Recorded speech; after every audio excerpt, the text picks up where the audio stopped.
দর্শক, স্বাগত সংলাপ প্রতিদিন অনুষ্ঠানে। আমি ফখরুল আলম কাঞ্চন আপনাদের সঙ্গে আছি। আমরা এই অনুষ্ঠানে সমসাময়িক বিভিন্ন ঘটনা এবং রাজনৈতিক বিষয়াদি নিয়ে আলোচনা করি। আজ আলোচনা করার জন্য আমরা দুইজন অতিথিকে আমন্ত্রণ জানিয়েছি। আমাদের সঙ্গে আলোচনা করতে স্টুডিওতে উপস্থিত আছেন সিনিয়র সাংবাদিক জনাব মাসুদ কামাল,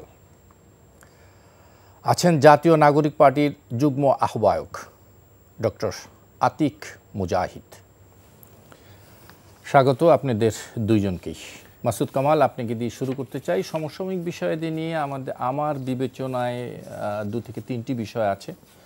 প্রথমত গোপালগঞ্জের একটি ঘটনা, এনসিপির পদযাত্রা আছে, স্বরাষ্ট্র উপদেষ্টার বক্তব্য এবং জুলাইয়ের ঐক্য নিয়ে রাজনৈতিক নেতাদের বক্তব্য। হাতে কিছু সময় থাকলে আলোচনা করতে চাই জামাতের সমাবেশ নিয়েও কিছু কথা বলতে চাই। শুরুতেই যদি শুরু করি আপনাকে দিয়ে, স্বরাষ্ট্র উপদেষ্টা আজকে বলেছেন যে গোপালগঞ্জে দোষীদের গ্রেপ্তার করা হচ্ছে। এ পর্যন্ত গোপালগঞ্জের ঘটনায় 4টি মামলা হয়েছে। সে মামলায় প্রায় 3008 জন আসামি, গ্রেপ্তার হয়েছে 277 জন। গোপালগঞ্জের কারফিউ উড্র হয়েছে, 144 ধারা বলবৎ আছে এবং এখনও আমার কাছে মনে হচ্ছে গোপালগঞ্জের ঘটনা খুব স্বাভাবিক হচ্ছে না। শুনতে চাই আপনার কাছ থেকে গোপালগঞ্জের সামগ্রিক বিষয় নিয়ে। আসলে গোপালগঞ্জ নিয়ে আসলে আমি বুঝতে পারি না যে এটাকে একটা আলাদাভাবে ভাবা হচ্ছে কেন।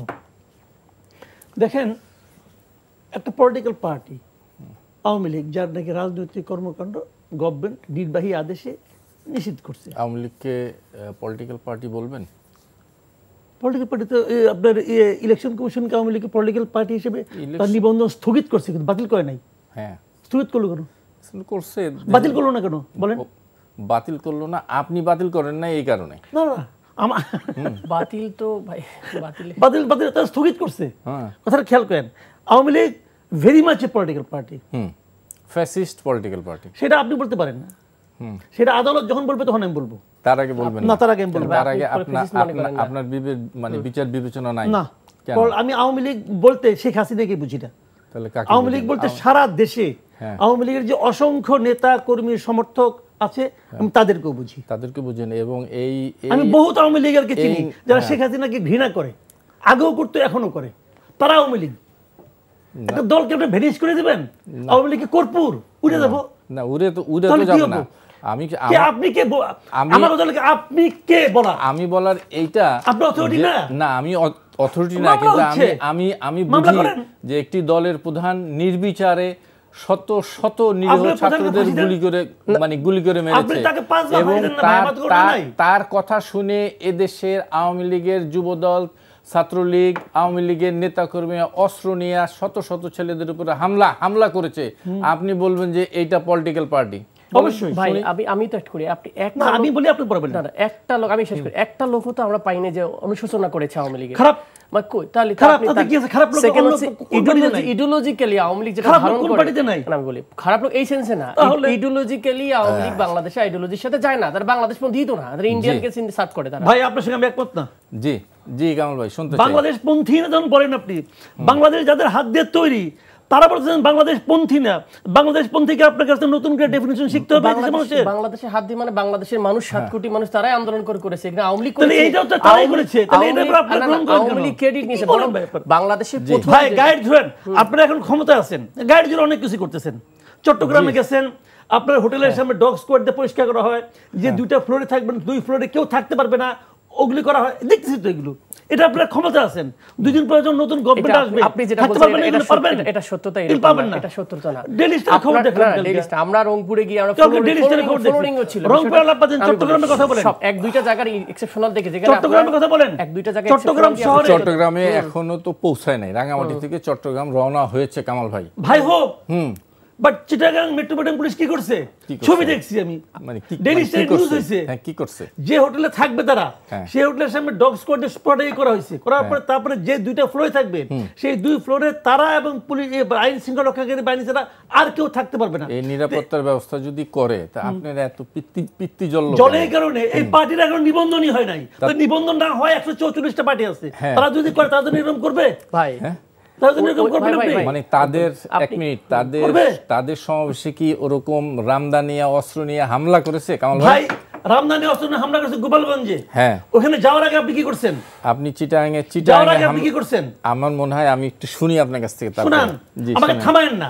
থামাইলে পরে হবে কি, জাস্ট বাহাস হবে। জি, আমাকে ডিটেইল বলতে দেন, টাইম দিয়ে দিবেন যে 1 মিনিট বলেন, 1 মিনিটই বলবো না, একটু মাঝে মধ্যে থামাবো না, থামালে তো হবে না। আমি 1 মিনিটই বলবো। না না, আপনি বলেন, আপনি বলেন, আপনি কি জানতেন বলেন। আমি জানতে চাচ্ছি গোপালগঞ্জ কি এ দেশের, আপনি বলছিলেন যে মানে দেশে গোপালগঞ্জের পরিস্থিতি স্বাভাবিক হচ্ছে না কেন? হবে না, এখানে স্বাভাবিক করা হচ্ছে না। একটা এলাকায় আপনি কারফিউ জারি করছেন, 144 করছেন, করে ট্রেনে ওখানে আপনি মানুষকে ধাওয়াচ্ছেন, পুরুষ মানুষ সব ঘর ছাড়া হয়ে গেছে। গোপালগঞ্জে কি গাজা? গোপালগঞ্জে কি কাশ্মীর? আপনারা গোপালগঞ্জকে কি বানাতে চান? গোপালগঞ্জকে বিচ্ছিন্ন প্রশাসন করে দিচ্ছে। মানে কেমন করে ভাই? এই যে এগুলি করে ওখানে আপনি 144 জারি করে দিয়েছেন, কারফিউ জারি করে দিয়েছেন। কেন, ওখানে কি হয়েছে ভাই? কেন জারি করা লাগলো সেটা বলেন তো। এটা তো আপনি জানেন, আপনি জারি করছেন, আমি জারি করছি। মানে কি? মানে আমি জারি করছি। সারা বাংলাদেশে আমরা মানে এক সমাবেশ করলাম, কত ঝামেলা হয় না। গোপালগঞ্জে গেলে তারা অস্ত্র নিয়ে কিভাবে বন্দুক নিয়ে সামনে আসে? আমি যদি বলি গোপালগঞ্জে জামাত সমাবেশ করলো ফেব্রুয়ারি মাসে, ওদের কোনো ঝামেলা হলো না, আপনি হলো কেন? না, আপনি হইলো কি বলেন, আপনি হলো কেন?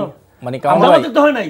জামাতের হয়েছে কিনা সেটা আমার বিষয় না, আমি তো জানি হয় নাই। আমাদের ইস্যুটাকে কারণ আপনি যাওয়ার আগে বলে গেছেন, আপনি লোকজনদের বলছেন যে যাবেন ওখানে, যায় নিয়ে বঙ্গবন্ধুর সমাধি ভেঙে ফেলবেন। না, এটা আমি কোথাও দেখি না। আপনি ফেসবুকের কথা কি আপনি বিশ্বাসযোগ্য আছে? ভাই আমি আজকে কি ভাঙছে না, বজ্রসম্য যেভাবে ভাঙুক, আপনি আমাকে ফেসবুকে যেখানে শেখ মুজিবের জন্ম, সেখানে দাঁড়ায় আপনি বলতেছেন, ওখান থেকে বেরিয়ে এসে বলতেছে হাসনাত আব্দুল্লাহ যে শেখ মুজিবের জন্মস্থানে দাঁড়িয়ে বলেছি মুজিববাদ মুর্দাবাদ। আমার কথা হলো কি, এইটা বইলা হাসনাত আব্দুল্লাহ বোঝা গেল যে এইটার জন্য উনি গেছিলেন বলার জন্য, বাট এইটা বলে জাতির কি লাভ? আমি একটু শুনি, একটু কামালের কথা শুনি। বলে আপনি কি লাভ? আপনি বুঝেন না এই দেশে কি লাভ? এইটা হলো সময় আমি বলি, আপনি যাকে ইয়াং এরা সবাই এদের তাকাবে সামনের দিকে, এরা পেছন দিকে না তাই কিছু করতেই পারে না। শেখ হাসিনা 17 বছর শাসন করছে। শেখ হাসিনা দুষ্ট, খারাপ, স্বৈরাচারী, তার বিচার আপনি করতেছেন, করেন, আমার কোনো আপত্তি নাই। শেখ হাসিনাকে আমিও পছন্দ করি। এইখানে পয়সা শেখ হাসিনার শাসন আমলে আমি মাসুদ কেবল কি বলে গেছি, ফখরুল ইসলাম কাউজন আপনি জানেন, আলম কাউজন আপনি জানেন, আজকে যারা মহাবিপ্লবী তারা তখন কি করছে ওটাও জানি। জীবনে রিস্ক নিয়ে কথা বলছি। শেখ হাসিনাকে আমি পছন্দ করি না, কিন্তু আপনি শেখ হাসিনাকে সমালোচনা করতে যায় বলবেন যে বঙ্গবল্ট, আমি নিজে যে আমার কাছে আছে দেখাবো আপনাকে, যে বঙ্গবল্টর কবরে এবার কিছু একটা হয়ে যাবে। তো এটা যখন আপনি বলেন, তারা তো ওই লোকটাকে পছন্দ করে, ওই লোকটা মারা গেছে জন্মের আগে, তারা তো পছন্দ করে। তো পছন্দ করলে তারা যদি মনে করে যেভাবে তার বাড়ি ভাঙছে 32 নম্বর, সেভাবে এটাও ভাঙবে। তারা যদি আবেগ আপ্লুত হয়, তারা এরা মনে করেছে আমি তারপরে যাব, আমাকে ফুলের মালাতে বরণ করবে, এটা হয় না রে ভাই। আবেগ আপ্লুত হয়ে আপনি সমাবেশে হামলা করে তছনছ করে আগুন ধরে ভাই কি করছে না করছে ওটা আমার নিয়ন্ত্রণ নাই, ওটা আমি করি নাই। আবেগ আপ্লুত হলে কি হয় এটা তো আমিও জানি। পুলিশ মারা গেছে গত আন্দোলনের সময়, পুলিশ মারা গেছে না, ওর উল্টে ঝুলানোর দরকারটা কি? ও তো মরে গেছে। এটা তো আমিও বলবো যে এটা তো আমি করি নাই, আমি তো বলছি কাজে ওইটাও যেমন উদাহরণ না, এটা তেমন উদাহরণ না, এগুলো উদাহরণ না। বাট আমি বলতে চাচ্ছি, আপনি তো এই সংঘাতটাকে ইনভাইট করেছেন।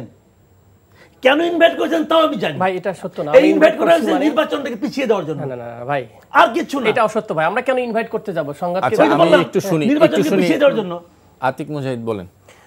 উনি যে বয়ানটা দিল যে আমরা এক সময় দেখতাম যে শেখ হাসিনা ভালো, বাকি সবাই খারাপ, তাকে ভুল বোঝানো হয়তো। আজকে মাসুদ কামাল ভাই বলতেছে শেখ হাসিনা খারাপ, বাকি লোকগুলো আওয়ামী লীগের ভালো। আসলে যে কোনটা ভালো কোনটা খারাপ, এটা আমার একটা কোশ্চেনের বিষয়। সেকেন্ড হলো, গোপালগঞ্জের লোক যদি মানে প্রোটেস্ট করার দরকার ছিল, তার অস্ত্র নিয়ে এসে প্রোটেস্ট করার দরকার ছিল না, ওনারা তো বলতে পারতো। আর এখানে ভাঙতে গেছে কোথায়? আমি আজকে আসার আগে ইন্ডিয়ান টাইমস পড়ে আসছি, বাংলা ভার্সন, আনন্দবাজার, এই একই বয়ান যেটা আপনি বললেন যে এখানে কবর ভাঙা হবে, এইরকম একটা প্রোপাগান্ডা যেটা ওনারা হাইপোথেটিক্যালি বানিয়ে ফেলছে এবং এই ছেলেদেরকে বোঝানো বোঝানোর চেষ্টা উস্কানি দিচ্ছে আমরা এইগুলো না। আমরা কোনো জায়গায় এখন যতগুলো জায়গায় আন্দোলন হয়েছে কোনো জায়গায় হিট করেছি কেউ বলতে পারবে না, বরং আমরা গেছি হাঁটা অবস্থা এক জায়গায় সমাবেশ করছি, চলে আসছি সেই এলাকায় কথা বলি। আমরা তো 2 ঘন্টার বেশি ওয়েটও করি নাই।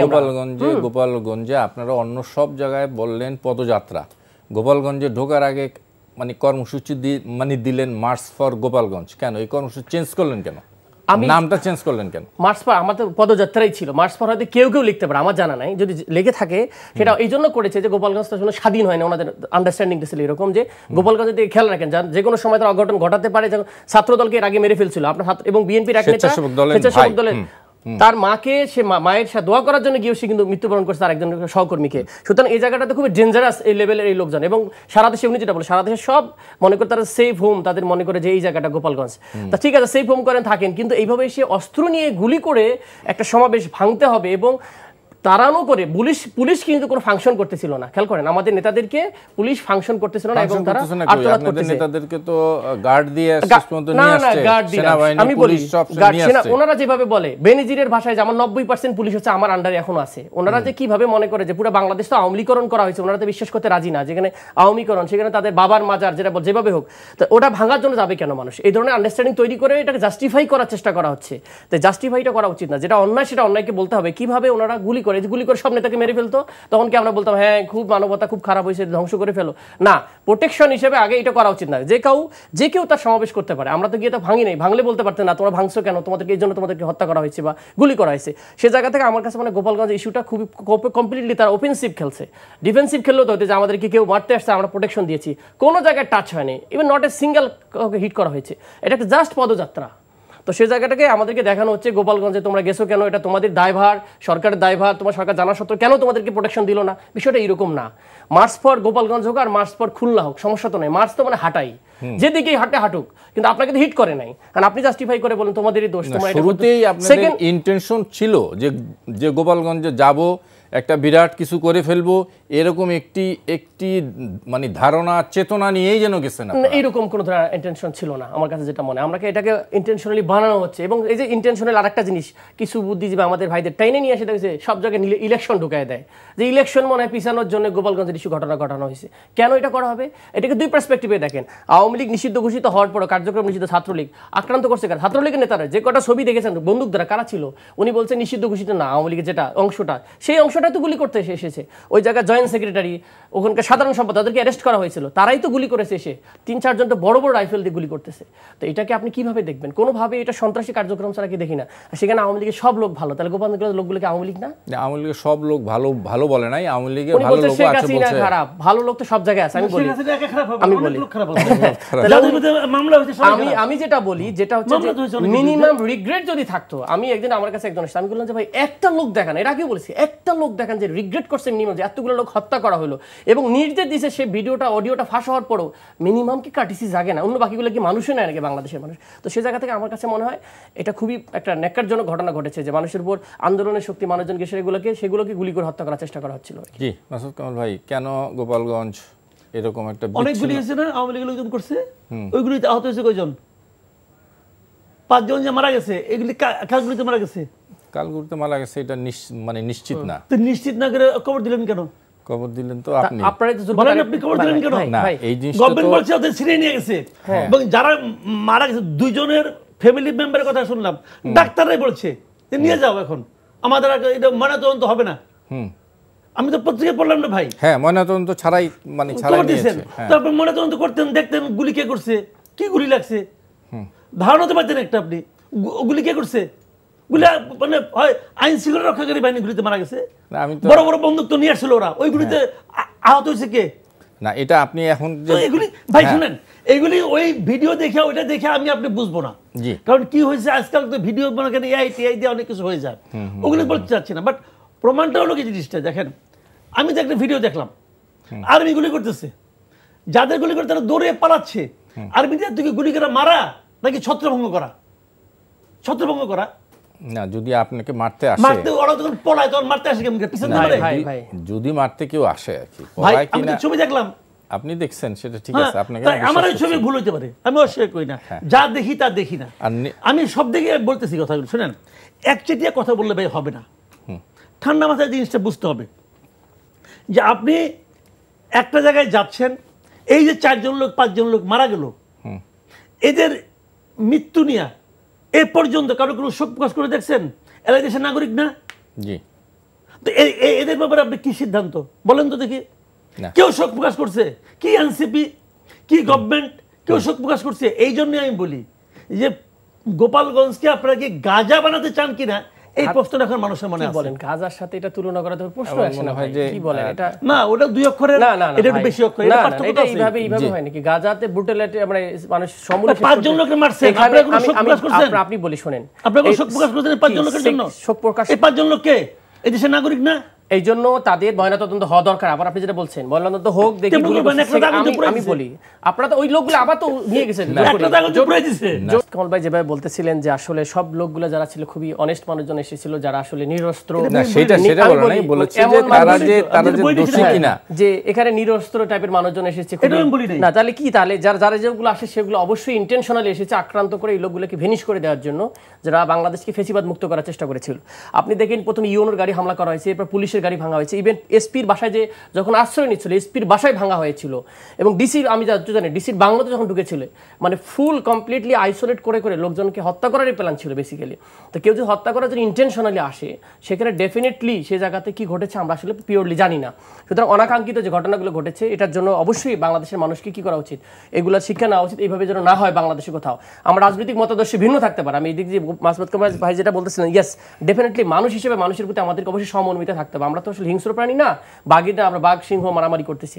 ডেফিনেটলি মানুষের মধ্যে আমাদের ভিতরে নানা ধরনের মতাদর্শ, নানা রকম থাকবে, মতপার্থক্য থাকবে, কিন্তু এইরকম অনাকাঙ্ক্ষিত ঘটনা যে কেউকে মারতে আসতেছে আবার মারা পড়তেছে, এটার জন্য না হয় বাংলাদেশে এই কালচারটা জুলাই থেকে ভেনিশ হয়ে যাওয়ার কথা ছিল, সেটাকে আমরা আবার 1 বছর পরে জুলাই আবার দেখলাম। সেটা আসলে খুবই অনাকাঙ্ক্ষিত এবং খুবই কষ্টদায়ক যে বাংলাদেশের মানুষ এখনো এই জিনিসের মধ্যে আছে যে প্রতিপক্ষকে মেরে ফেলতে হবে।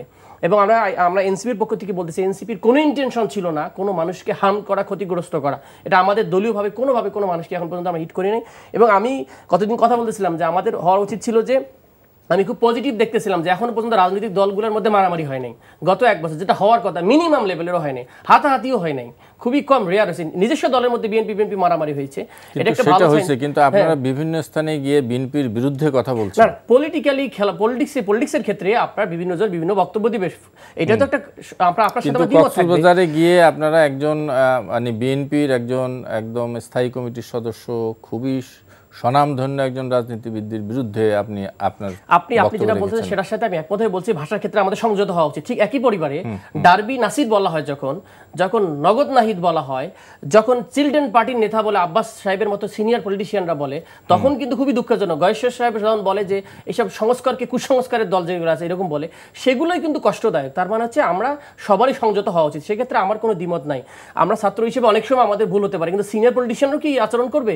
আমরা কি তাহলে একই সব প্র্যাকটিস করবো? সে জায়গা থেকে আমার কাছে মনে হয় ডেফিনেটলি 1-2 জনের কথাই যদি আপনি পুরো ফুল দলকে দেন, লায়াবল করা উচিত না। কালেকটিভলি বাংলাদেশের পলিটিক্যাল কালচারে একটা চেঞ্জ আসা উচিত এবং হচ্ছে আমার কাছে মনে হয়। যেটা হচ্ছে আমরা টেবিলের মধ্যে অনেক কথা বলতে পারতেছি এখন পর্যন্ত, স্টিল নাও, যেটা আমরা একসময় এই ফ্যাসিস্ট আমলে বলতে পারতাম যে সব নেতা যদি বসতো, বিএনপি এবং আওয়ামী লীগ বসলেই আমরা খুশি হয়েছি, এইরকম মানসিকতা আমাদের ছিল। খালেদা জিয়া এবং শেখ হাসিনা একসাথে বসবে, এই টিভির পর্দায় দেখলে মানুষ বলতে যাক বাংলাদেশের মানুষ শান্তি, সেই জিনিসটি অ্যাটলিস্ট বাংলাদেশের কালচারে ডেভেলপ হয়েছে, সেটাকে অবশ্যই ডেফিনেটলি পজিটিভ দেখতে হবে। যে আমার মনে হয় একটু ভিন্ন প্রসঙ্গে যাই, জনাব মাসুদ কামাল, আপনি গোপালগঞ্জ নিয়ে যে কোনো কথা থাকে বলবেন, আমি একটু ভিন্ন প্রসঙ্গে আপনার কাছে দিতে চাই। সেটা হচ্ছে জুলাই ঐক্যের কথা বলা হচ্ছে জুলাই অনেকের ভিতর দিয়ে ফেসিবাদ মাথাচাড়া দিয়ে উঠছে, বিএনপি জামাত অন্যান্যরা সবাই একই কথা বলছে, কিন্তু বাস্তবে আমরা জুলাইয়ের কোনো ঐক্য দেখছি না। এমনি একটি পরিস্থিতিতে আজকে কিন্তু সেই আওয়ামী লীগ আজকে দেশে হরতাল ডেকেছিল এবং পত্রিকায় ছাপা হয়েছে মিরপুরে পল্লবীতে একটি বিহঙ্গ পরিবহনের একটি বাসে আগুন দিয়েছে কে বা কারা। পত্রিকায় লিখেছে, সন্দেহ করা হচ্ছে এটি নাশকতা। আমাদের অভিজ্ঞতা বলে হরতাল কর্মসূচির আগে এরকম ঘটনা অতীতে অনেক ঘটেছে। শুনতে চাই আপনার কাছ থেকে। না, হরতালের যে কর্মসূচিটা, এটা নিয়ে আমি মনে করি যে এটা আলোচনারই কোনো প্রয়োজন নেই, কারণ এটা এই মুহূর্তে একটা আমি মনে করি চূড়ান্ত একটা হঠকারী এবং মানে ফ্যাসিবাদী সিদ্ধান্ত যদি কেউ দিয়ে থাকে। দেশে এখনো এমন কিছু হয় নাই যে এটা হরতাল ডাকতে হবে, এটা যেই ডাকুক আমি জানি না, এটা আমি আলোচনা করতে রাজি না, কারণ যেহেতু ওই দলটাও তো এই মুহূর্তে তার রাজনীতি তো নিষিদ্ধ, তাই না? এটা তো গভর্নমেন্ট নিষিদ্ধ করছে। এটা যে আইনে করুক, আইনটা আমি পছন্দ করি না, নিষিদ্ধ করাটাও আমি পছন্দ করি না, কিন্তু গভর্নমেন্ট যখন আইন করে নিষিদ্ধ করবে তখন সেটাকে মান্য করা উচিত আমি মনে করি। আমি এরকম ওই চিন্তা করি আর কি। এটা নিয়ে আলোচনা করবো না। আলোচনা যেটা হলো, যেটা গুরুত্বপূর্ণ আলোচনা, সেটা হলো জুলাই ঐক্য। জুলাই ঐক্য নিয়ে অনেক রকম হাহুতাশও কিন্তু আমি শুনি, এবং এদের এটা কেন হচ্ছে, কেন ধরে রাখা যাচ্ছে না। জুলাই ঐক্য ভাই ধরে রাখা সম্ভব না। কেন সম্ভব নয়? এই কারণে জুলাই যখন ঐক্য হয়েছিল তখন একটা কমন এনিমি ছিল সবার কাছে, একটা ভিলেন ছিল, একটা দানব ছিল, শেখ হাসিনা। সেই দানবকে সরানোর জন্য সবাই ঐক্যমত ছিল, কিন্তু সবাই কিন্তু সমস্ত দল যার যার পরিচিতি এটা কিন্তু বিলুপ্ত করে দেয় নাই। যার যার পরিচিতি নিয়েই তারা ছিল, কিন্তু ওই লড়াইয়ে সবাই একসঙ্গে ছিল। যখন ওই লড়াইটা শেষ হয়ে গেছে এবং ওই লোক যখন পালিয়ে গেছে, তার সভাসদ নিয়ে সমস্ত লোক নিয়ে চোররা যখন দেশ ছেড়ে চলে গেছে, তখন তো দেশটা চালানোর জন্য লোক লাগবে, কারা করবে? মানে চলে গেছেন কেন বলছেন? আমরা তো দেখি ভেরি মাচ আছে। আমি দেখছি না, বড় তো রাষ্ট্র ক্ষমতা থেকে তা তো নাই। রাষ্ট্র ক্ষমতা নাই, রাইট। হ্যাঁ, আমি তো এটাই বলছি, রাষ্ট্র ক্ষমতা প্রকাশ্যে নাই। আমি তো রাষ্ট্র ক্ষমতাই বলছি। এখন রাষ্ট্র ক্ষমতায় তো একজনকে নিয়ম মাফিক কাউকে আসতে হবে। এখন যারা আছে এরা তো অন্তর্বর্তীকালীন হিসেবে আছে, এরা তো স্থায়ীভাবে নাই। তো নতুন যারা আসবে তাহলে তাদের কে পাঠাবে? জনগণ পাঠাবে। তাহলে জনগণের কাছ থেকে ম্যান্ডেট নিয়ে কেউ না কেউ ক্ষমতায় আসতে চায়, সবাই চায়, সব দলই চায়। এখন যখন সব দল চায়, তার মতো করে চায়। জামাতে ইসলাম তার রাজনীতি নিয়ে জনগণের সামনে আসছে, বিএনপি তার রাজনীতি নিয়ে জনগণের সামনে আসছে। তখন এনসিপির অস্তিত্ব ছিল না, এখন এনসিপিও চায় রাজনৈতিক দল গঠন করে এখন তারাও আসতে চাচ্ছে, তাই না? সবাই যার যার রাজনীতি নিয়ে আসবে। এখন এনসিপির আদর্শ আর বিএনপি আদর্শ যদি একই হয়, তাহলে এনসিপি বিএনপি একই হয়ে যেত। তা তো হয়নি। এখন যখন আলাদা আলাদা আদর্শ নিয়ে যখন আসবে, তখন আদর্শের সংঘাত হবেই, এবং এই সংঘাতটা কিন্তু স্বাস্থ্যকর। এই সংঘাতে কিন্তু কোনো সমস্যা নাই। এই সংঘাতটা আছে বলেই তো গণতন্ত্র আছে। না, সেটি ঠিক আছে, সেটি আপনি যেটা বলছেন।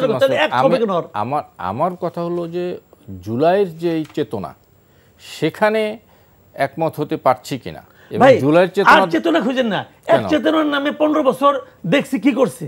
চেতনা খুঁজেন না, কারণ চেতনা হলো জানেন কি, আমি যেটা পছন্দ করি ওইটাই চেতনা। আপনারা যদি একটু অন্যরকম হয়, এই তুমি চেতনার বিরোধী, সব চেতনা, কিন্তু চেতনার নামে আর বিভক্ত করেন না। কোশ্চেনটা হলো, জুলাইয়ে একটা গণ অভ্যুত্থান হয়েছে, ওকে, ওইটাকে আমি অস্বীকার করছি? অস্বীকার করি নাই। ওটা যে ঠিক ছিল মানো, আমাকে তো এটাকে ঠিক ছিল তুমি মানো, হ্যাঁ মানি, ওকে, চেতনা শেষ। হ্যাঁ, কারণ ওটা ঠিক ছিল, আমি মানি। এখন পরবর্তীতে কি করতে হবে, আগামীতে কি দেশ কিভাবে চলবে, এটা ওরা বলবে এক কথা, জামাত বলবে এক কথা, বিএনপি বলবে এক কথা, সবাই যার যার রাজনীতি নিয়ে বলবে।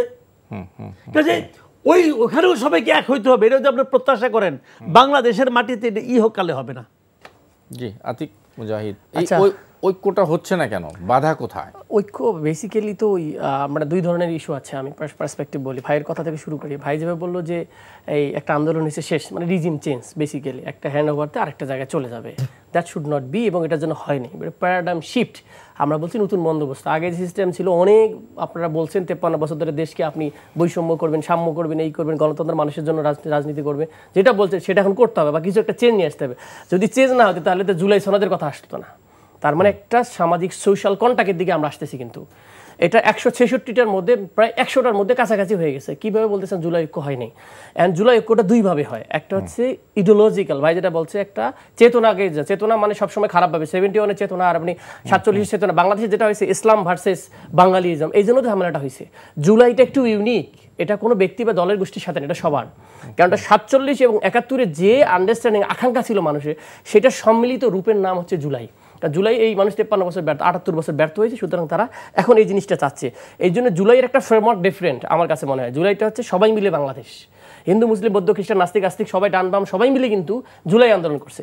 এখন আমি একটা থিওরিটিক্যালি বলে যে আসাবিয়া নামে একটা থিওরি আছে ইবনে খালদুন, যে কোন জাতি আপরাইজ করে যখন তার ভিতরে একটা কোহেশন থাকে, কোহেশন বা ইউনিটি থাকে, এই ইউনিটটা কোনো না কোনো ফর্মেটে হইতে হবে। তো এখন তো মোটামুটি বাংলাদেশপন্থী সব রাজনীতিবিদ আছে, ম্যাক্সিমাম আমরা বলি বাংলাদেশ পন্থা বলে, অনেকে বাংলাদেশ পন্থী বলে। বাংলাদেশ পন্থা এবং পন্থীর মধ্যে হালকা পার্থক্য আছে। পন্থী মানে হচ্ছে বাংলাদেশি ন্যাশনালিজম, কমপ্লিটলি। আর আমরা বলি বাংলাদেশ পন্থা, বাংলাদেশ পন্থা মানে সবাইকে নিয়ে ইউনিভার্সাল ভ্যালুজ ন্যাশন স্টেটের ভিতরে, অন্য দেশের লোক মারা গেলেও যেন আমরা তাকে সম্মান দিতে পারি, রেসপেক্ট বোধ করতে পারি, যেন আমার ন্যাশন ফার্স্টটা।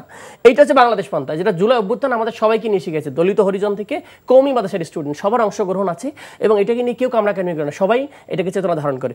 এই জন্য জুলাই অভ্যুত্থান আমাদের একটা ফ্রেম, ঐক্যের জায়গা, এটা খেয়াল করবেন। আমরা কিন্তু সবাই একসাথে সারা দেশে এখন পর্যন্ত সব জায়গায় আমি যত দেখেছি, বিএনপি, জামাত সবাই কিন্তু এক টেবিলে বসে আলোচনা করতেছে। দিস ইজ ফ্যান্টাস্টিক, একটা ঐক্যের জায়গা। জুলাইয়ের ব্যাপারে সবাই একসাথে কথা বলছে, একসাথে প্রোগ্রাম দিছে, সব দল প্রায় 36 দিন প্রোগ্রাম দিচ্ছে। আপনি ঐক্য দেখতেছেন, মানে একটা ইডিওলজিক্যাল জায়গায় আপনার অ্যাকসেপ্টেন্ট হয়েছে, রিফর্মগুলো মেনে নিচ্ছে অনেকগুলো জায়গাতে। এখন আসেন রাজনৈতিক জায়গায় ঐক্যর বিষয়, রাজনৈতিক ঐক্যর যেটা সমস্যা হয় আমাদের মধ্যে, ডেফিনেটলি কিছু না কিছু লোক এই যে বাংলাদেশে ইউনাইটেড থাকলে একটা আত্মমর্যাদাশীল রাষ্ট্র হবে, সেটা যেন এনিওয়ে ধ্বংস হয়। এটা এক্সটার্নাল পাওয়ার আছে, ইন্টারনাল পাওয়ার আছে, যেটা আমাদেরকে খোঁচাই খোঁচাই ভিতরে বলায়, যেটা বলতেছেন যে বিভিন্ন শব্দ মুখ দিয়ে বলাচ্ছে, এই মুখটা আমাদের ঐক্যটাকে নষ্ট করতেছে রাজনৈতিকভাবে আমার কাছে মনে হয়। যদি যেটা ফুয়াদ ভাই বলতেছিল যে আপনি সারাদিন মাঠে ময়দানে একজন আরেকজনের বিরুদ্ধে কথা বলতেছেন, ঐক্যমত্য কমিশন আসে কিন্তু ঐক্যমত্য হওয়া কষ্টকর আপনাদের জন্য রাজনৈতিকভাবে। সুতরাং এই শব্দচয়নগুলো করার ক্ষেত্রে যদি মোর পলিটিক্যাল মানে শিষ্টাচার সেটা কথা বলা হয়, তাহলে আরো দ্রুত রাজনৈতিক ঐক্যটা হবে। বা রাজনৈতিক ঐক্যটা যে একবারে খারাপ গেছে তারা দেখেন, কালকে যে জামাতকে ডাকা হইলো না আপনার, মানে কি বলে বিএনপি বলতেছে, বিএনপিকে ডাকা হলো, সেই বিএনপি কিন্তু দেখতে গেল হসপিটালে।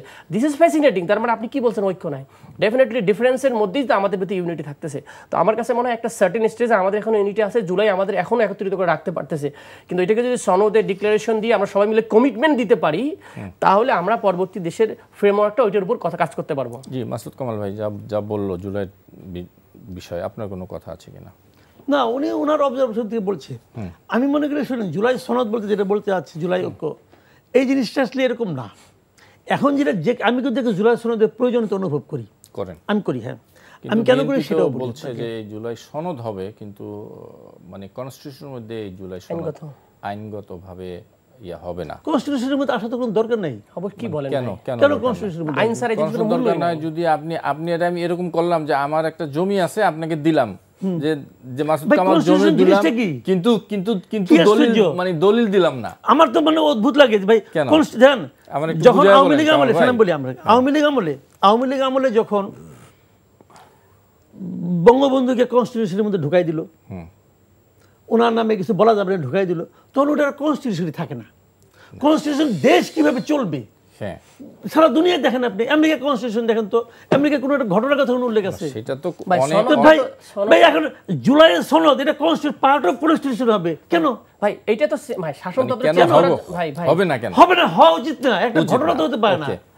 একটা রিজিম চেঞ্জ হয়েছে ভাই, এই যে রিজিম চেঞ্জ হয়েছে আপনার কাছে কি হইছে? আরে ভাই আপনি কি হইছে ভাই?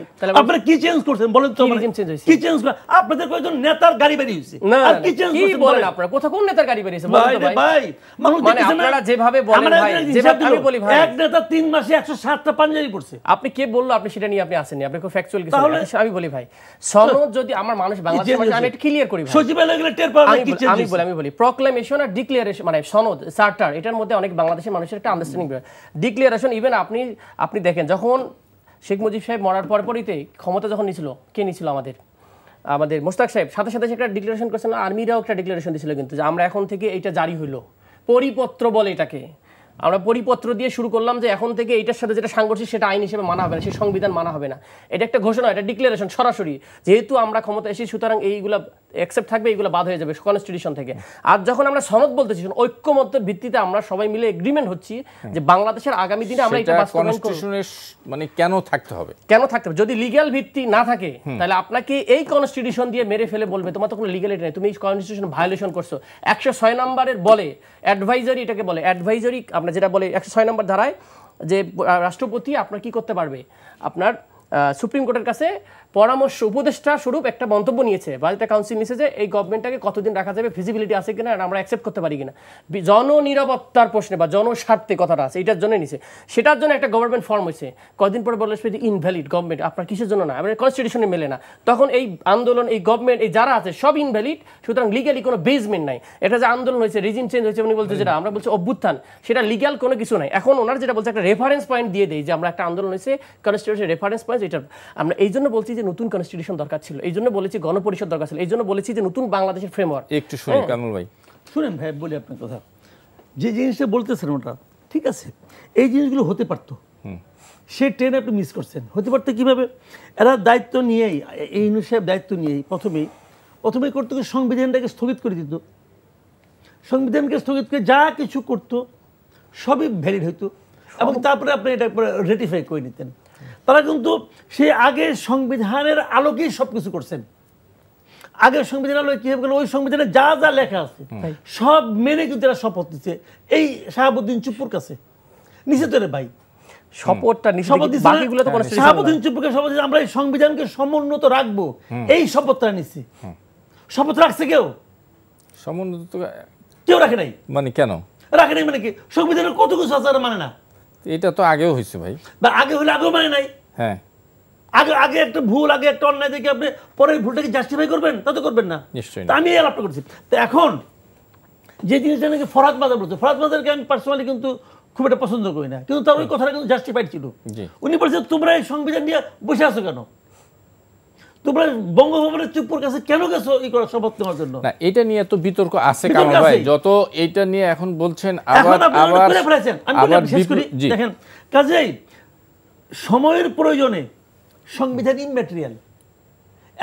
এখন যেটা করতেছে সময়ের প্রয়োজন হচ্ছে, এটা নিয়ে কেউ কোনো আপত্তি করছে, কেউ কোনো আদালতে গেছে, যায় নাই তো, এটা সময়ের প্রয়োজনে হয়েছে। এখানে সংবিধানে কি আছে না আছে ইমম্যাটেরিয়াল। এই সংবিধান একমাত্র ওই উপদেষ্টারা মানা উচিত ছিল, কারণ তারা শপথ দিচ্ছে। আমি তো শপথ নিই নাই। আমি মনে করি এই সংবিধানে অনেক কিছু থাকা উচিত না। কামাল ভাই, আপনার সাথে আলোচনায় ছিলাম, আমার মনে হয় একটু আতিক মুজাহিদের কাছে যাই। আমরা শেষ পার্টে আছি, আরও দু একটি বিষয় আছে, সংক্ষেপে একটু আলোচনা করতে চাই। জি, মানে কামাল ভাই যেটা বলছিল জুলাই সনদ নিয়ে সংক্ষেপে একটু বললে আমি ভিন্ন প্রসঙ্গে যাব। না ভাই, আরেকটু ভাই যেটা বলছে রিজিম চেঞ্জের পক্ষে আমি না, আসলে এটা রিজিম চেঞ্জ হয় নাই। বাংলাদেশের মানুষের আকাঙ্ক্ষার একটা জেনারেশনাল হোপ বলবো আমরা, যে যেখানে বাংলাদেশের ইতিহাসের সবচেয়ে বেশি, এটা হচ্ছে ডেমোগ্রাফিক ডিভিডেন্ড বলে যেটাকে, কয়েকদিন পর কিন্তু ডাউনগ্রেডে যাবে। আমাদের এখন প্রচুর পরিমাণ হেভি শক্তিশালী লোকজন আছে, পরে ইয়াং জেনারেশন প্রায় 4 কোটি 5 কোটি। তো তাদেরও কিন্তু হোপ, এই হতাশা দেখেছে 53 বছর ধরে রাজনৈতিক দল আমাদের সাথে প্রতারণা করতে করতে, ডিস্ট্রাস্টটা সব জায়গায়, কাউকে বিশ্বাস করে না, সব জায়গায় কনস্পিরেসি। তো সেইটাকে চেঞ্জ করে একটা রেডিক্যাল চেঞ্জ করার জন্য সবাই কিন্তু নেমেছি আমরা, কিন্তু কোটা থেকে শুরু হয়েছে। সুতরাং এটাকে আমি বলবো না যেটা রিজিম চেঞ্জ, আমি বলবো একটা হোপ, একটা জেনারেশনাল হোপ আসতেছে, এটাকে আমরা প্যারাডাইম শিফট বলতেছি।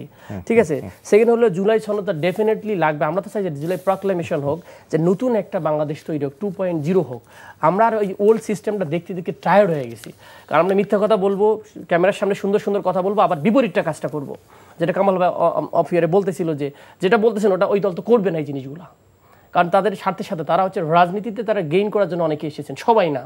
তো সেই জায়গাটা থেকে আমরা তো ওই বাংলাদেশ চাই না, যে বাংলাদেশ আত্মমর্যাদাশীল বাংলাদেশ, সেটা বিনির্মাণ করতে গেলে একটা জুলাইয়ের একটা ফ্রেমওয়ার্ক লাগবে, যে জুলাই পরবর্তী বাংলাদেশটা কি শুরু হইলো, কি বিষয় হবে, সেটার জন্য একটা সনদ যদি সবাই মিলে এগ্রিমেন্ট করে, এবং সেটা লিগ্যাল ভিত্তি যদি না থাকে, যেটা আগেও বলেছিলাম যে লিগ্যাল ভিত্তি না থাকলে এটা কোনো মূল্য নেই, একটা ডকুমেন্ট ছাড়া কিছু না। আপনি আর আমি মিলে একটা এগ্রিমেন্ট করলাম যে এটা যা ইচ্ছে তাই, সাদা কাগজের মধ্যে তাও করলাম, এটার ভিত্তিটা কি আসলে? সুতরাং এইটাকে। আর সেকেন্ড হলো ওনার একটা কথা রেসপন্ড করতে হবে, সেটা হলো যে এই সরকারের কেন কনস্টিটিউশনে গেল না গেল সেটার ব্যাখ্যা আমরা এখন না বলি, বাট এই সরকার এই কনস্টিটিউশনকে আপহোল্ড করে না, এবং এই কনস্টিটিউশনের বিরুদ্ধে আমাদের জিহাদ। এবং ফান্ডামেন্টাল যে বিষয়গুলো ছিল দেখছেন আপনি, অলরেডি প্রস্তাবনার মধ্যে বলা হয়েছে যে মুজিবিজমের যে 4টা জিনিস ছিল সেটার ব্যাপারে আমরা একমত না, এবং ঐক্যমত্য কমিশন দেখছেন যে 4টা মূল ভিত্তি কিন্তু অলরেডি ডেমোলিশ করার দিকে। ঠিক আছে, দেখবেন আমরা সেকুলারিজম গেছে, তারপর আপনার আল্লাহর প্রতি আস্থা, অনেক কিছু কিন্তু আমরা একমত হয়েছি। সুতরাং এই সংবিধানগুলো রেটিফাই হচ্ছে, কিন্তু সিস্টেমেটিক্যালি হইতে পারতো গণপরিষদের মাধ্যমে, সেটাকে একটা আমাদের বড় দলের চাপে তারা চাচ্ছে না জিনিসটা চেঞ্জ হোক, সেই জন্য আসলে এই স্টেজে। সুতরাং উনি যেটা বলছে পরিপত্র বা প্রোক্লেমেশন হইলে রাষ্ট্রের জন্য একটা ভালো ছিল।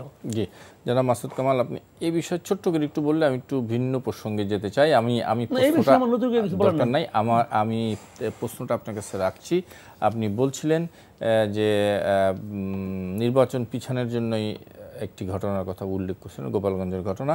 আর যদি আমি এইটা বলি যে গতকাল তারেক রহমান বলেছে, আমি কোট আনকোট পড়তে চাই, যে অন্তর্বর্তী সরকারের কোনো একটি অংশের সহায়তায় কেউ দেশে উদ্দেশ্যমূলক পরিস্থিতি তৈরি করতে চাইছে কি না, এ বিষয়ে জনমনে জিজ্ঞাসা রয়েছে।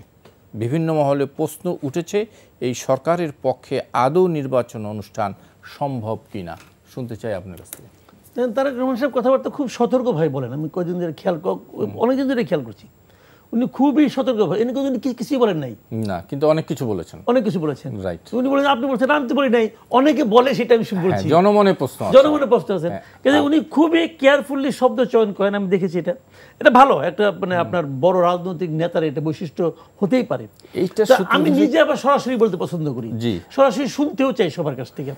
তো এখন আমি শেষ কথাটা নেই, আমি নিজে ব্যক্তিগতভাবে মনে করি যে এই সরকারের পক্ষে একটা ভালো নির্বাচন করা আর সম্ভব না। কেন কামাল ভাই? কারণ এই সরকার অলরেডি তার নিরপেক্ষতা হারাইছে। কেন ভাই? সবাই মনে করে এই সরকার হলো এনসিপির সরকার। না রে ভাই, এনসিপি, এই সরকার এনসিপি কে নিজেদের সন্তান মনে করে। অসত্য। তাদের মানে এনসিপির জন্যই তারা যেরকম ভাবে করে, কাজ করবে বিভিন্ন ভাবে, এটা মানুষ মনে করে, আমি মনে করি। কারণ এই সরকার এদের কিন্তু দল করতে বলছে ইউনূস সাহেব নিজে ইন্টারভিউ বলছে, আমি ওদের বলেছি দল করার জন্য, বলেছেন। তো ওনারা দল করেছে, এটা তো ভাই এটা এরকম। তো এখন দল করার পরে কি হয়েছে? ওনাদের সঙ্গে সম্পর্ক ভালো। ইউনূস সাহেব যখন মন খারাপ হয়, উনি যখন পদত্যাগ করতে চান, কাউকে বলেন না, ওনার প্রেস উইংকে বন্ধ বলেন না, ওনাদের দলের লিডার নিয়ে বলেন আমি তো পদত্যাগ করবো।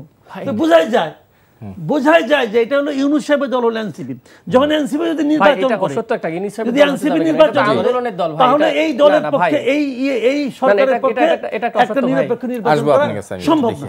যদি এনসিপি নির্বাচনে থাকে, তাহলে এই ইউনূস সরকারের পক্ষে নিরপেক্ষ নির্বাচন অনুষ্ঠান সম্ভব না। বলেন ভাই, এটা আপনি কিভাবে বললেন যে এনসিপি একটা ইউনূস সাহেবের দল? আসলে বুঝলাম না। এখানে যারা আন্দোলন করেছে তাদেরই শক্তির একটা অভ্যুত্থানের দল। ইভেন আপনি দেখেন ছাত্র দল, যে ভাইটা মারা গেল আমাদের ঢাকা বিশ্ববিদ্যালয়ে, সে ছাত্র দলের নেতা ছিল, সে আমাদের শিফটিং করে আমাদের দলে। এখানে নানা মাত্রিক লোকে আসছে। আপনি যদি বলি তাহলে তো বিএনপির উপদেষ্টা থেকে বলবো বিএনপির দল, আমি বলবো উপদেষ্টা পরিষদের অ্যাডভাইজার তো বলেছে, উনি বলেছেন যে ছাত্রদের একটা দল হওয়া উচিত। আকাঙ্ক্ষা, জনগণের যে আকাঙ্ক্ষা, মানুষ যেটা চাচ্ছে, সেটা হচ্ছে যেহেতু 90 ব্যর্থ হয়েছে, 90 উনি বলতেছেন 90 আমরা আন্দোলন করেছি, আন্দোলন করার পর সেটার ফল কি আপনারা পেয়েছেন? হয়নি তো। আপনার রাজনীতিবিদরা বিট্রয় করেছে, আপনাদের সাথে নতুন রাষ্ট্র দিতে পারেনি তো, এরপরে একটা ভালো শাসন দিতে পারেনি তো। তা আমরাও কি সেই বিট্রয়ের শিকার হবো যে আমরা ফিরে যাবো যে আমরা রাজনীতি করার দরকার নেই? সুতরাং এটাকে জেনারেশনাল হবটাকে ধরে রাখার জন্যই মূলত রাজনীতিতে আমরা এসেছি। আমার রাজনীতি করার দরকার ছিল, আমি তো ইউনিভার্সিটিতে পড়াইছিলাম, তাই না? আমি তো বাইরে থেকে ডক্টরেট ডিগ্রি নিয়ে এসেছি, আমার তো অন্য কাজ করার কথা ছিল। তাহলে আমার এখন প্রয়োজনের সাপেক্ষে আমরা রাজনীতিতে এসেছি, কারণ আমাদের রাজনীতিবিদরা আমাদেরকে এই জিনিসটা দিতে ব্যর্থ হয়েছে বলে আমরা এসেছি। এখন উনি কি বলেছে সেটা নিয়ে আমার দলের, উনি তো আসলে কোনোদিন স্টেটমেন্ট দেন যে আমি আইনসিপিতে জয়েন করলাম, আমি এদের হলাম প্রধান পৃষ্ঠপোষক, এরকম কিছু না। তাহলে এটা বলা তো অন্যায় হবে। তারেক রহমান বলছে আমাদের সরকার, বিএনপি তাহলে 1 মাস আগে বললো আমাদের সরকার, এখন আজকে আবার 1 মাস পরে বলতেছে যে আমাদের সরকার না। তাহলে এটা তো ইন্টেনশনালি তাকে প্রেশার করার জন্য। 2 নম্বর, যে উপদেষ্টাগুলো বিএনপির সাথে অ্যালাই করে চলে, আমি কি নাম বলা উচিত না? তাহলে অনেকগুলো বিষয় আছে যেগুলো তার আমরা কি বলবো যে বিএনপি এজেন্ট সব এখানে বাস্তবায়ন করতেছে। এবং আমার কাছে মনে হয়, আমরা আগেও বলেছি একাধিকবার, 2 জন উপদেষ্টাকে বলা হয় এনসিপির, আমি জানি না মাহফুজ আলম অথবা আপনি ধরেন যে আসিফ মাহমুদ সজীব ভুইয়া, আন্দোলনের পক্ষ থেকে 2টা ছেলে গিয়েছে, তাই তো? ছাত্র বৈষম্য আন্দোলন, তারা তো বৈষম্য বিরোধীর প্রতিনিধি হিসেবে, ছাত্র প্রতিনিধি হিসেবে। তাহলে হোল গভর্নমেন্টে কারা? এটা কোথা থেকে আসলো? কোন মতাদর্শে, কোন দলের লোক? এটা কি এনসিপি সবাই সাপোর্ট করে? আমি তো অনেক নেতাকে অনেক জানি যে যাদের সাথে বিএনপি সরাসরি হট না, কিন্তু এই কথা তো সত্য যে আপনারা বর্তমান সরকারের কাছ থেকে নানাভাবে পৃষ্ঠপোষকতা পাচ্ছেন। কিভাবে পৃষ্ঠপোষকতা পাচ্ছেন? আপনি ভাবে পাচ্ছেন, বিএনপি পাচ্ছে না। আমি আজকে একটু বলছিলাম, বাংলাদেশে এখন 4100-এর মতো পিপি আছে, আপনার বিভিন্ন নারী শিশু কোর্ট, একটাও নাই। গণ অধিকারে বরং পিপি, যেটা পিপি পাবলিক প্রসিকিউটর, সেটা গণ অধিকার থেকেও পাওয়া আছে। বিএনপি থেকে 441টাই বলবেন 4041টা বিএনপির। আপনি অ্যাটর্নি জেনারেল, আপনার কয়েকদিন আগে যে বিচারপতি নিয়োগ দিল, কারা ছিল তারা? প্রধান বিচারপতি কোন সমর্থিত বলা হয়? আপনি আমাকে একটা জায়গা দেখান, সচিবগুলো কাউন্ট করে দেখান। আপনি যদি বলেন যে বিশ্ববিদ্যালয় বিসি 31টা বিসির নাম আসছে, সবগুলো বিএনপি সাদা দল করা, আপনি আমাকে বুঝান এই গভর্নমেন্টটা কার গভর্নমেন্ট? আমি যদি আরো লিস্ট শুরু করে দিই সব জায়গা থেকে, আমি অধিদপ্তরগুলোর কথা বলি, অধিদপ্তর কথা বলি, পুলিশ সুপারের কথা বলবো, সারা দেশে কটা পুলিশ সুপার বিএনপি, আপনি যদি সব বলি, তাহলে বিএনপি আর জামাত ছাড়া এনসিপির একটা লোক খুঁজে পাওয়া যাবে না। তাহলে আপনি বলছেন আমার গভর্নমেন্ট, তাহলে আপনি এখন বলছেন এনসিপির বয়স না। আরেকটু বিষয় যদি যাই, যদি একটি দলের পক্ষে সমর্থন থাকে বা সফট কর্নার থাকে, তাহলে কেন নির্বাচনকে সুষ্ঠু করতে পারবে না? যদি তার চিন্তা থাকে, আকাঙ্ক্ষা থাকে, যেটা আমরা আমি একটা অবাধ নিরপেক্ষ নির্বাচন দিব বলছিল না, সবাইকে নিয়ে বসে মিটিং করে বলছিল আমি বঙ্গবন্ধুর কন্যা, আমার বিশ্বাস রাখেন। যারা বিশ্বাস রাখছে তারা তো বুঝছে কি হয়েছে। কাজে ওইগুলি গেলে আপনি যখন শুনেন মূল কনসেপশনটা কি, নির্বাচনের সময় যে যারা সরকারে থাকবে, যদি তারা নির্বাচনে অংশ নেয় অথবা তাদের কোনো প্রিয়জন নির্বাচনে অংশ নেয়, তাহলে সেই নির্বাচন অবাধ হবে না। এটা হলো মূল কনসেপশনটা, কিন্তু এইটাই। সেই কনসেপশনে ডক্টর ইউনূস সাহেবের কাছে এনসিপি বিশেষ প্রিয় একটা দল, আমি এটা মনে করি ভাই। জি, এটা আপনি আমারে ইউনূস সাহেব এমন কিছু করে নাই, বলে নাই যার থেকে আমার এটা চেঞ্জ করবো আমি। যেমন ধরেন আমি উদাহরণ দিয়ে বলি, এনসিপি কিন্তু এখনো পর্যন্ত একটা অনিবন্ধিত রাজনৈতিক দল।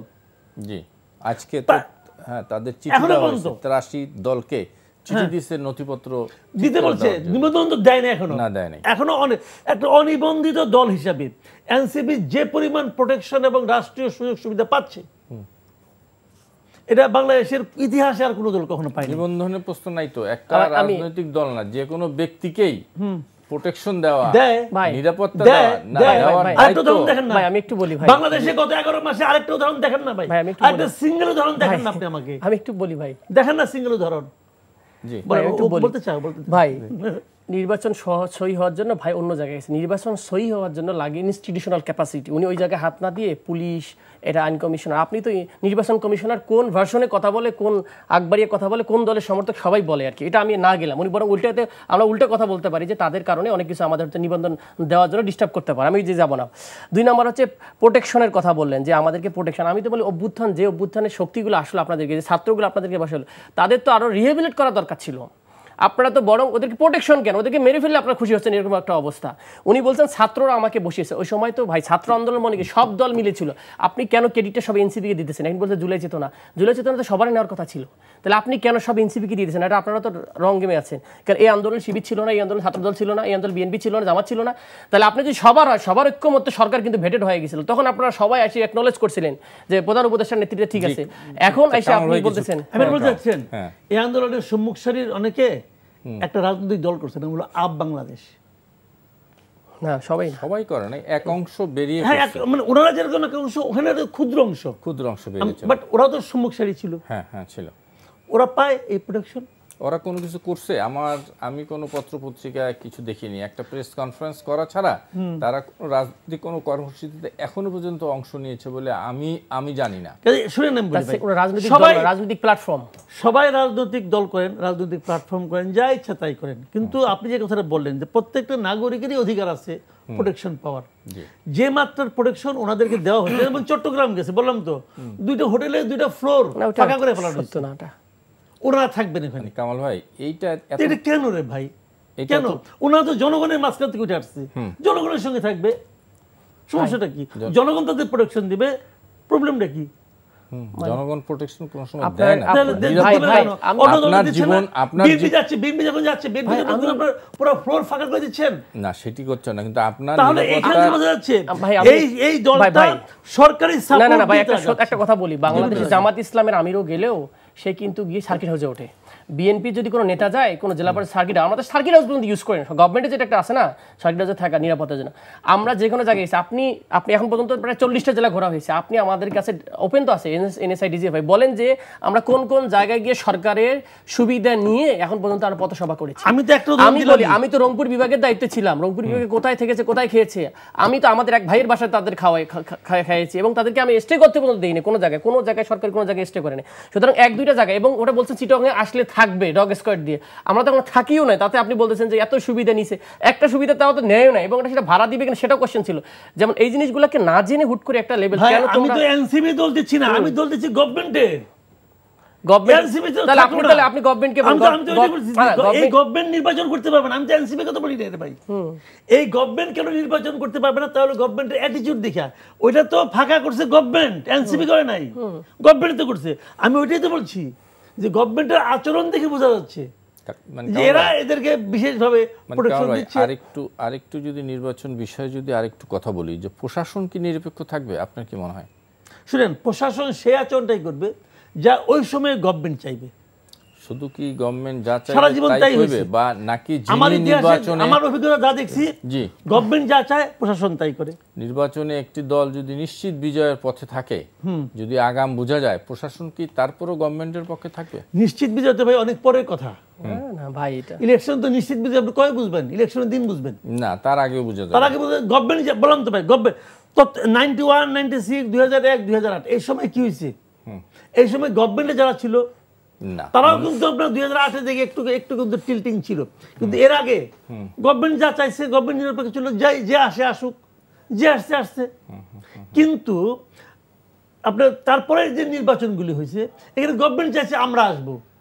আপনি কি মনে করেন 2014-তে সবাই আওয়ামী লীগকে সাপোর্ট করছে public?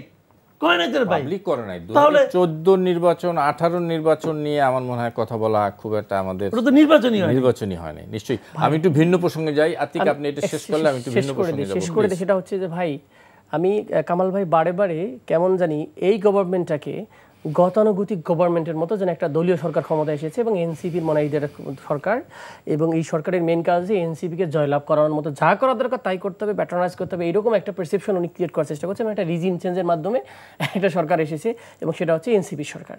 It is completely untrue, এটা এরকম না। আমি তো আগেই বললাম যে আমি যে এরকম হিসাব দিতে থাকি অন্য অন্য দল এসে ফ্যাসিলিটিস নেয়, তাহলে জামাত তো কালকে রেল স্টেশন সবগুলো নিয়ে নিল, জামাত তো ফ্যাসিলিটিস পাইতেছে, তাহলে বিএনপি তার মতো নিজের মতো করে নিচ্ছে, হয়তো আওয়াজ হতেছে না কিন্তু তার মতো তার ফ্যাসিলিটিসও সে নিতেছে। আপনি যদি আমি বলি অনেক জায়গায় এরকম আছে, আমি দেখেছি অনেক ওসিকে তারা এসে রিজভী সাহেবের সাথে দাঁড়ায় থাকে, মানে লিঙ্ক করার জন্য দাঁড়ায় থাকে, যেটা আপনি বললেন যে তার সাথে একটু পরিচয় হয়ে যায়। হ্যাঁ, তো এইরকম অনেক লোক আছে যারা আসে ওই মেইনটেইন করে। আমাকে এক এসপি আমি বলি আমাকে উনি যেটা বলতেছে যে নিউট্রাল থাকবে, আমাকে এরকম অনেক এসপি আছে বলে তারা চ্যানেল দিয়ে তারেক রহমানকে মেইনটেইন করে এবং তারেক রহমান সাহেবের একজন নাকি বিশিষ্ট একজন ডিজি আছেন তার মাধ্যমে উনি করে, উনি বলেছেন। এটা সত্যমিত অন্য বিষয়, কিন্তু বিষয়টা হচ্ছে যে এইরকম তো হচ্ছে। তার মানে আপনি যে বলতেছেন যে এটা নিরপেক্ষ নিউট্রাল, আসলে আলটিমেটলি বলার কথা ছিল যে ইনস্টিটিউশনগুলো বাংলাদেশ ফাংশন করতেছে না, এটা হচ্ছে সত্য কথা। এটা ক্যাপেবল করা উচিত। আমার মনে হয় ক্লিয়ার।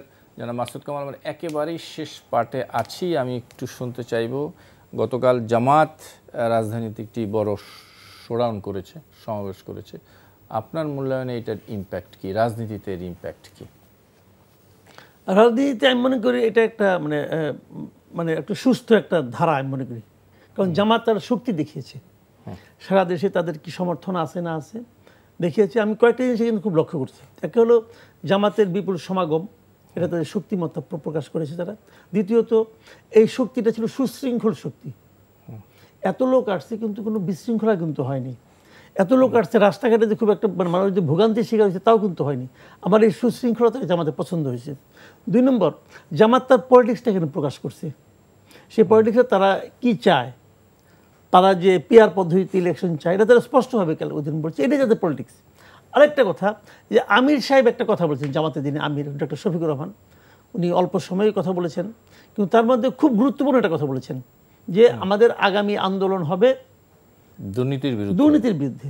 এই কথাটা আমার কাছে খুব ইন্টারেস্টিং, মানে খুব ইম্পর্টেন্ট মনে হয়েছে। এটা তো সবাই বলছে, সবাই বলে। আমি বলি আমি তো চ্যালেঞ্জ করছি এটা নিয়ে, যে আমি নিজে আমার একটা ইউটিউব চ্যানেল আছে, সেখানে কিন্তু কালকে এই কথাটা আমি বলছি, আমি 2টো চ্যালেঞ্জ করেছি। একটা হলো বাংলাদেশের প্রত্যেকটা পলিটিক্যাল পার্টি যিনি চিফ আছেন উনি এইভাবে প্রকাশ্য জনসভায় এসে বলুন যে আমাদের আগামী আন্দোলন হবে দুর্নীতির বিরুদ্ধে। বলার সঙ্গে সঙ্গে কি হবে, বলার সঙ্গে সঙ্গে মানুষ কিন্তু শুনবে, শুনে মানুষ কিন্তু মিলিয়ে নেওয়ার চেষ্টা করবে যে আসলে কি তার দলের লোকেরা দুর্নীতির বিরুদ্ধে আছে।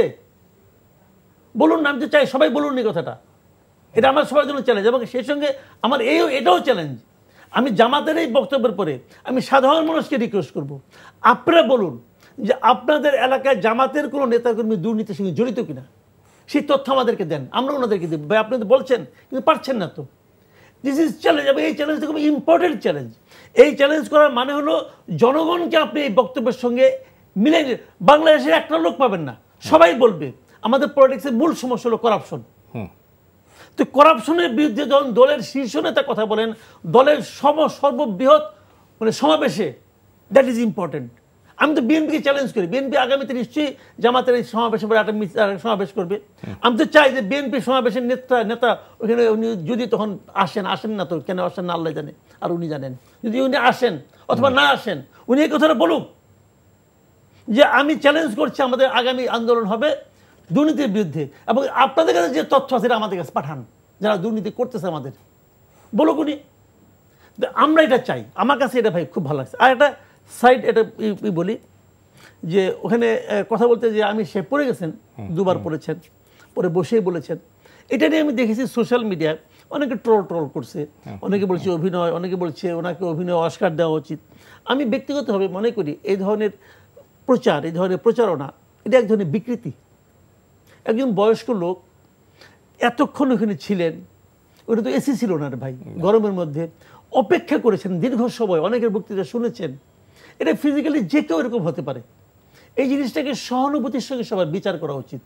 জামাত বিএনপিকে তাদের অনুষ্ঠানে দাওয়াত করেনি, এটা তাদের পলিটিক্স। এটা সালাউদ্দিন সাহেব বলছেন, এটা সালাউদ্দিন সাহেব বলছেন যে আমাদেরকে দাওয়াত করে নাই, আমরা যাইনি। হতে পারে, আমার তো কোনো আপত্তি নেই, এটা তাদের পলিটিক্স। ওনারা স্বীকার করেছেন যে দুটো দলকে দাওয়াত করে নাই, এবি পার্টি এবং বিএনপিকে। হ্যাঁ, দাওয়াত করে নাই, এটা তাদের পলিটিক্স, এটা আমার কোনো আপত্তি নেই, এটা স্বাভাবিক। স্বাভাবিক এই কারণে কি যে তাদের সঙ্গে তো মূল বিরোধটা পিয়ার পদ্ধতি নিয়ে। হ্যাঁ, বিএনপি ওনারা পিয়ার পদ্ধতি চান, ওনারা পিয়ার পদ্ধতি চান না। রাইট। তাহলে ভাই ওনারা তো পলিটিক্স, এটা তো একটা পলিটিক্যাল সমাবেশ, নাই করতে পারেন। উনি অসুস্থ হয়েছেন, বিএনপির পক্ষ থেকে ওনাকে আবার দেখতে গেছেন। এটা হলো সৌজন্যতা, ভদ্রতা, মানবিকতা। আমি দুটো আচরণকেই সমর্থন করি। জি, আতিক মুজাহিদ। ভেরি ফ্যাসিনেটিং ভাই যেটা বললো, ওটার সাথে আমি কমপ্লিটলি এই জায়গাটা খুব চমৎকার একমত। পাশাপাশি আমরা মনে করি জুলাই পরবর্তীতে সবার ভিতরে কিন্তু এই চেতনাটা যাচ্ছে যে অস্বচ্ছতা রাজনীতি কি মানুষ কিন্তু পছন্দ করবে না।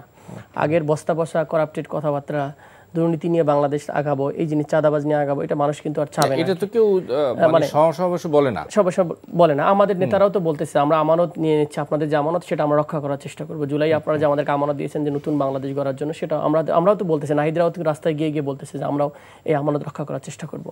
সুতরাং এটা আমার মনে হয় যে কালেকটিভলি যে সব দলে এই ফোকাসটা নিয়ে আসতে পারে। রাজনীতিতে এইরকম না যে জামাত বলছে দিকে আমার নেওয়া যাবে না, বা বিএনপি ভালোটা বলছে আমার নেওয়া যাবে না, that should not be approach. এবং ভালোটার কম্পিটিশন হলে সবচেয়ে বাংলাদেশের রাজনীতিতে চেঞ্জ হবে। ইয়েস, জামাত ইসলাম যেটা ঘোষণা দিয়েছে, আমরা মনে করি অন্য অপরাপর দল, আমাদের নেতারাও বলতেছে, অপরাপর সব দলে যদি বলি যে আমরা আগামী দিনে দুর্নীতির বিরুদ্ধে জিহাদ ঘোষণা করি, চলেন বাংলাদেশকে এই জায়গাটাতে আমরা রিমুভ করে দেখেন। দুর্নীতি করলে আমাদের রাষ্ট্র তো কলাপস করতেছে।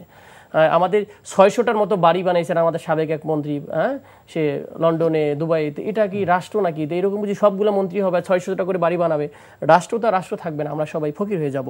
তো সে জায়গা থেকে আমার মনে হচ্ছে যে ভেরি গুড অ্যাপ্রোচ ছিল এটা ওনাদের রাজনৈতিকভাবে। এটা চমৎকার একটা যে বয়ানটা ছিল, অন্যদের জন্য রাজনীতিতে কঠিন করে তুলেছে। কে যেন বললো, আমার কাছে জিনিসটা মনে হয়েছে যে নিজের নেতা যদি বলে যে আমরা টেরিফবিহীন গাড়ি নিব বা আমরা নিব, প্লট নিব না, যদিও অনেকের ব্যাপারে আগের ইস্যু আছে যে নিয়েছিল, বাট এটা যদি বাস্তবায়ন হয় তার একটা স্বচ্ছ একটা মডেল মানুষের সামনে আসবে। আশা করি যে রাজনীতিতে এরকম করা যায়। আমাদের হাতে আর সময় নেই। ডক্টর আতিক মুজাহিদ, জনাব মাসুদ কামাল, আপনাদের দুজনকেই অনেক অনেক ধন্যবাদ। দর্শক, আপনাদেরকে ধন্যবাদ যারা এতক্ষণ আমাদের সঙ্গে ছিলেন। আগামী অনুষ্ঠানে আবার দেখা হবে। শুভ সন্ধ্যা।